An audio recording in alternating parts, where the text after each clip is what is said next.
Hello दोस्तों, सर्वांग motivation channel पर आपका स्वागत है। दोस्तों, वीडियो को अंत तक जरूर देखें क्योंकि वीडियो के अंत में आपको एक ऐसी सीख मिलेगी जिसके अनुसार आपका भगवान से कभी भरोसा नहीं टूटेगा और किसी भी मुसीबत का सामना आप आसानी से कर लोगे। तो चलिए वीडियो शुरू करते हैं। दोस्तों, भगवत गीता में वर्णित कथा के अनुसार जब भी अर्जुन के मन में कोई दुविधा होती थी तो वो श्री कृष्ण के पास पहुंच जाते थे।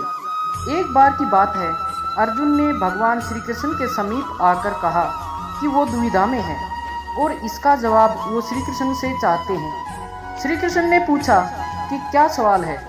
अर्जुन ने कहा कि भगवान, मुझे ये जानना है कि अच्छे लोगों के साथ हमेशा बुरा ही क्यों होता है, वहीं बुरे लोग खुशहाल दिखते हैं।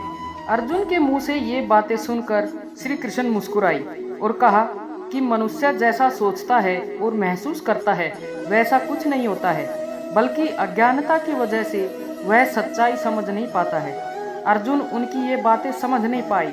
श्री कृष्ण ने अर्जुन से कहा कि पार्थ, मैं तुम्हें एक कथा सुनाता हूँ, उसे सुनकर तुम समझ जाओगे कि हर प्राणी को उसके कर्म के हिसाब से ही फल मिलता है। प्रकृति हर किसी को अपनी राह चुनने का मौका देती है। अब वो मनुष्य की इच्छा पर निर्भर करता है कि उसे धर्म की राह चुननी है या अधर्म की। कथा शुरू करते हुए श्री कृष्ण ने कहा कि एक नगर में दो पुरुष रहा करते थे। एक पुरुष व्यापारी था जिसके जीवन में धर्म की बहुत महत्व थी। वो पूजा पाठ में यकीन रखता था और हर रोज मंदिर जाता था और दान धर्म भी करता था और हर रोज भगवान की पूजा करता था। वहीं दूसरा पुरुष बिल्कुल विपरीत था। वो हर रोज मंदिर तो जाता था लेकिन पूजा करने नहीं, बल्कि मंदिर के बाहर से जूते चप्पल चुराने। उसे दान धर्म से कोई लेना देना नहीं था। समय बीतता गया और एक दिन बहुत जोर की बारिश हो रही थी। इस वजह से मंदिर में पुजारी के अलावा कोई नहीं था। ये बात जब दूसरे पुरुष को पता चली तो उसने कहा कि ये सही मौका है मंदिर का धन चुराने का। पंडित से नज़र बचाकर उसने मंदिर का सारा धन चुरा लिया। उसी समय धर्म कर्म में विश्वास रखने वाला व्यक्ति भी मंदिर पहुंचा। दुर्भाग्य से मंदिर के पुजारी ने उसे ही चोर समझ लिया और चिल्लाने लगे। वहां लोग इकट्ठे हो गए और उसे बहुत मारा। किसी तरह वो बचते बचाते वहां से निकला तो दुर्भाग्य ने उसका साथ वहां भी नहीं छोड़ा। मंदिर के बाहर वो एक गाड़ी से टकरा गया और घायल हो गया। फिर वो व्यापारी लंगड़ाते हुए घर जाने लगा तो रास्ते में उसकी मुलाकात उस पुरुष से हुई जिसने मंदिर का धन चुराया था। उसने कहा, आज तो मेरी किस्मत चमक गई, एक साथ इतना सारा धन मिल गया। ये सब देखकर उसे बहुत बुरा लगा और उसने अपने घर से भगवान की सारी तस्वीरें निकाल दी। कुछ सालों बाद दोनों पुरुषों की मृत्यु हो गई। मरने के बाद जब दोनों यमराज की सभा में पहुंचे और भले व्यक्ति ने दूसरे पुरुष को देखा तो उसे बहुत गुस्सा आया। उसने क्रोधित होकर यमराज जी से पूछ ही लिया कि मैं तो हमेशा अच्छे कर्म करता था, दान में विश्वास रखता था, उसके बदले मुझे जीवन भर अपमान और दर्द ही मिला और उस व्यक्ति को नोटों से भरी पोटली।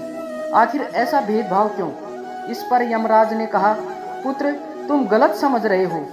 जिस दिन गाड़ी से तुम्हारी टक्कर हुई थी वो दिन तुम्हारे जीवन का आखिरी दिन था, परंतु तुम्हारे अच्छे कर्मों की वजह से तुम्हारी मौत सिर्फ एक छोटी सी चोट में बदल गई। और तुम इस दुष्ट व्यक्ति के बारे में जानना चाहते हो? दरअसल इसके भाग्य में राजयोग था, मगर इसके कुकर्मों और धर्म की वजह से वो सिर्फ एक छोटी सी धन की पोटली में बदल गया। कथा सुनाने के बाद श्री कृष्ण अर्जुन से कहते हैं, हे पार्थ, क्या अब तुम्हें तुम्हारे सवालों का जवाब मिल गया?